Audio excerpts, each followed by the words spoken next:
Come, Holy Spirit, bless this unworthy priest, that I may share with humility and with the heart, and that people listen with humility and with the heart.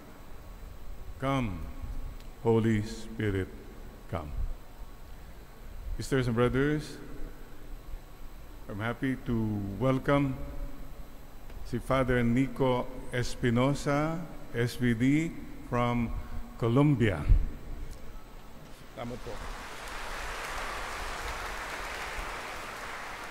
Pero si Father Nico po,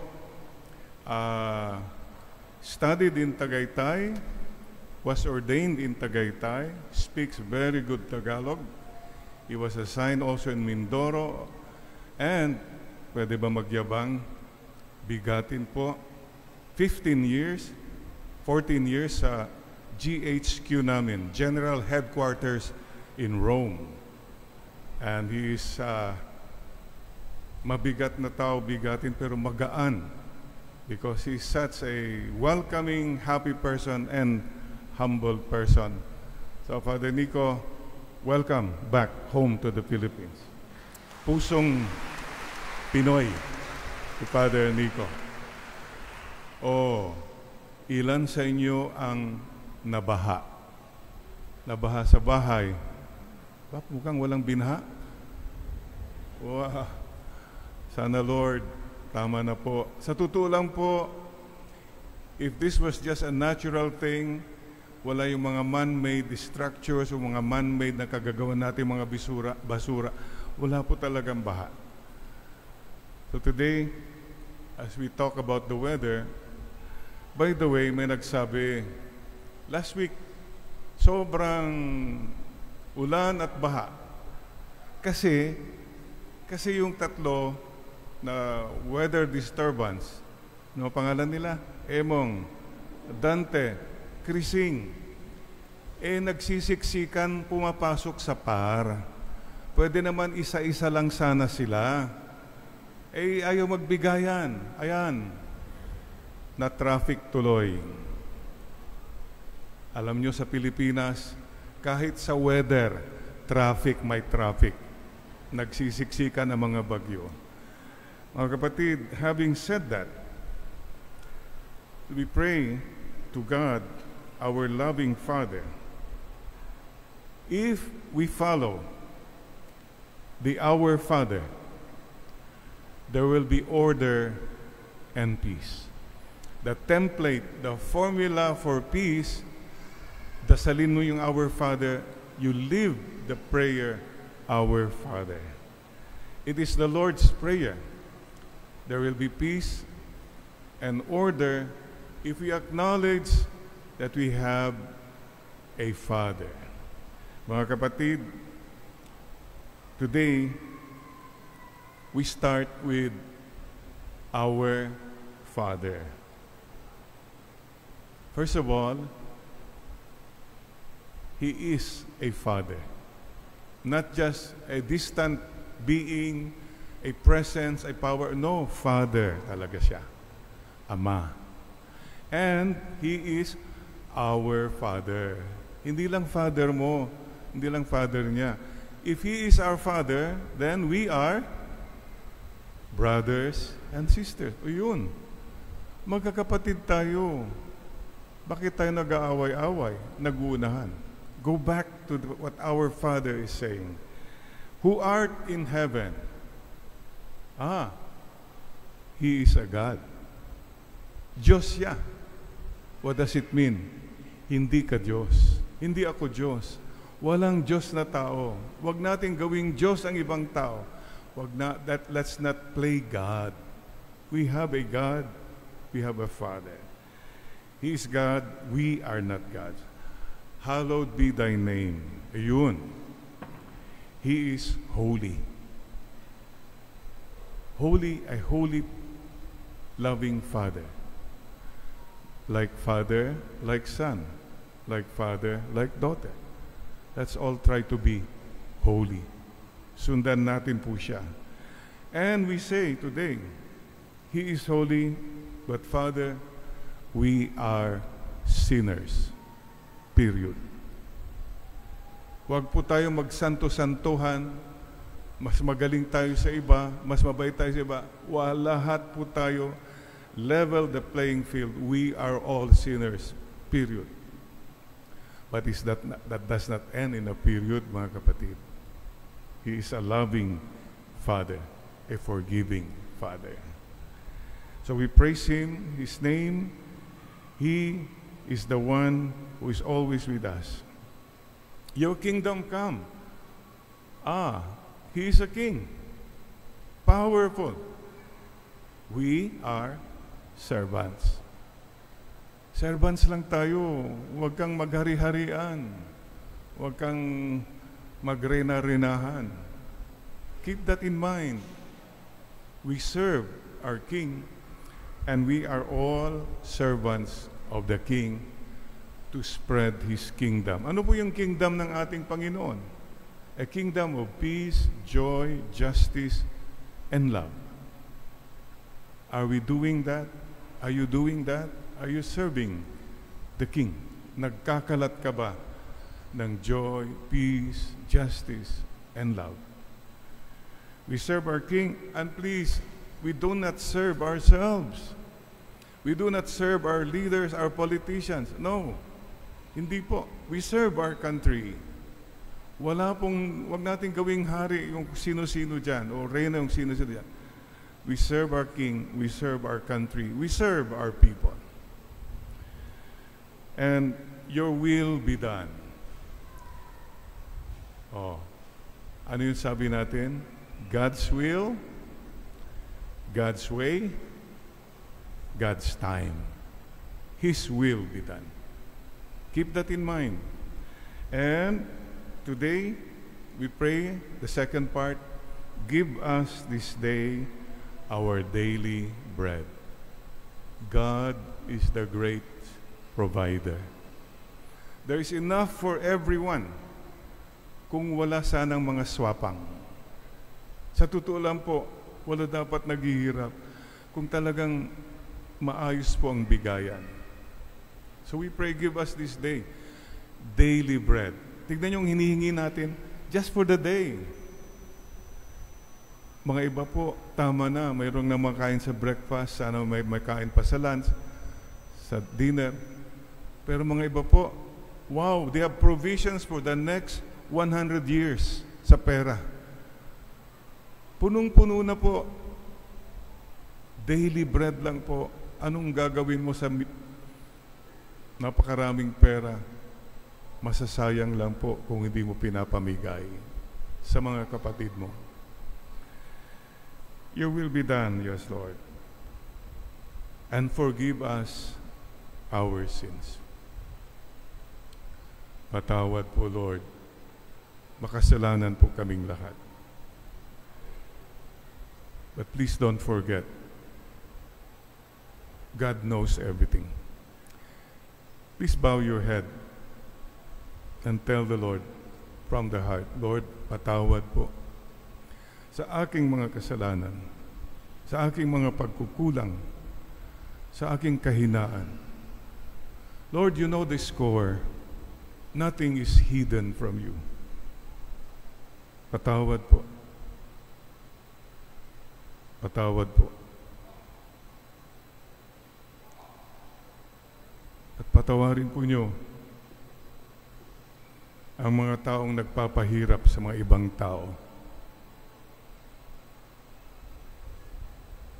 Maawa po kayo sa amin. Maawa po kayo sa aming bayan, Pilipinas. Maawa po kayo sa buong mundo. Pero mga kapatid, please don't forget, God is good, loving, and merciful. Ang Diyos mapagmahal at mapagpatawad. As we forgive those who sin against us. Mga kapatid, in your moment of quiet prayer now, patawarin mo na rin mga taong nakasakit sa iyo, nakakasakit sa iyo. People who make life difficult for you. Forgive them. Lord, I forgive them. Bahala na po kayo sa kanila. I pray for them. Bahala na po kayo. At kung sinabi mong bahala na kayo, huwag mo nang dagdagan. Sige Lord, bahala ka. Kung gusto mong ma-stroke na sila, malugi na sila, huwag ka nang magbigay ng suggestion. Bahala na si Lord, okay? Total forgiveness. And Lord, lead us not to the test. Daming trials, Lord. Ilayo po niyo kami sa mga paghihirap. Ilayo po niyo kami sa mga tukso. Mga kapatid, tama po yun. Whenever you have a temptation, think now of your weakness. Any weakness. We all have a weakness. What does the Lord tell you? What does the Lord tell us? If you have any temptation, the first thing you do is pray. Dasal. Pray. Come, Holy Spirit. Come, Holy Spirit. Once you pray, the devil goes away. But number 2, nag-pray ka nga, nakakapit ka pa rin sa temptation mo. What you should do is, you flee. Lumayo ka. Sabi nga ng kanta, o tukso, layuan mo ako. Hindi kapatid, ikaw ang lumayo. Flee. Padre Pio told us that in any temptation situation, remember, the devil is like a dog on a leash, nakatali. Yung tali niya may limitasyon, mga siguro 2 meters. Kung hindi ka lalapit sa aso, hindi ka makakagat. So it's your call. It's your call. Yes, Lord, and deliver us from evil. The Lord is our shield. The Lord is our protector. Do not worry. Do not be afraid of people who hurt us. God knows. God shields us. God is the protector of the poor, the sick, the orphans, the fatherless, the widows. Remember that. He is our greatest protector. And lead us not into temptation, but deliver us from evil. Amen. Yes, Lord. Amen means, yes, Lord, we believe, we trust, we surrender. BTS. Sisters and brothers, today, I would like us, guided by the Our Father, let us remember. How do we remember? Oh, sabihan mo yung katabi mo, hoy, my God, mayroong Diyos, hindi ikaw Diyos. Mag-usap kayo. Hindi ka Diyos, hindi ako Diyos. Ay, wag naman hoy, pangalan, sabi mo pangalan. Pangalawa, our Father. Mayroong tayong Ama, hoy, mayroong tayong Ama. Magkapatid tayo. Magmahalan tayo. You now in your homes, oh Daddy, magmahalan tayo. Kayo, you tell one another, because this is what we have to now tell one another. Oh,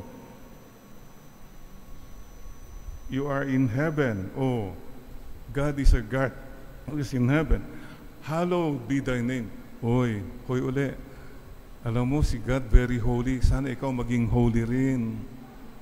Baka ma-holy ka pag hindi ka nagbago. Holy is your name. We are sinners. Makasalanan tayo, pero ang Diyos maawain. We praise His name. Your kingdom come. Hoy, God is a king, ha? Makapangyarihan siya. Pero, mapagmahal siya. Sana ikaw maging mapagmahal din kahit magaling ka. Sabi mo sa katabi mo, kahit maganda ka. Huwag kang maging masungit. Kahit, yun. This is it. We have to make now the Our Father more concrete. We serve our King. Your will be done. Oh, sabi, ang kagustuhan naman ng Panginoon ang masusunod. Hindi yung kagustuhan mo. Akala mo ikaw kasi ang God. No, makinig ka rin sa kagustuhan ng iba. And give us this day our daily bread. O magbigay ka naman, ang dami mong bread. Share your bread as God shares our bread. Forgive us our sins. O, baka ngayon ng pagkakataon, sabi mo sa katabi mo, sorry ha, patawad. Sorry na rin sa utang ko, ha? Okay na ba yun? This is it. You have to apply the Our Father. At pinapatawad na rin kita. Ayan. That's it. Then the Our Father becomes real. And lead us not to the test. Sabi mo sa katabi mo, ingat ka. Ingat lang. Madalas kumisan tinetesting ka lang ni Lord. Huwag kang mawawalan ng pag-asa. Hindi tayo pababayaan ni Lord. And ingat ka sa mga tukso. Ikaw kasi, hindi ka lumalayo sa tukso. Kaya nagkakaganyan ka. See, this is it. We are brothers now telling what our Father is telling us. And deliver us from all evil. Don't worry. Be happy. Hindi ka pababayaan ng Panginoon natin. And deliver us from all evil. Amen. Yes, Lord? Sabi mo sa katabi mo ngayon, BTS. Believe, trust, surrender. Amen. Amen. There. Please, don't just pray the Our Father. Live the Our Father. And you'll have peace. You'll have order in your heart, in your family, in our society, and in the world. We have a loving Father. Maraming salamat po, Ama. Mapagmahal na Ama. Maraming salamat po.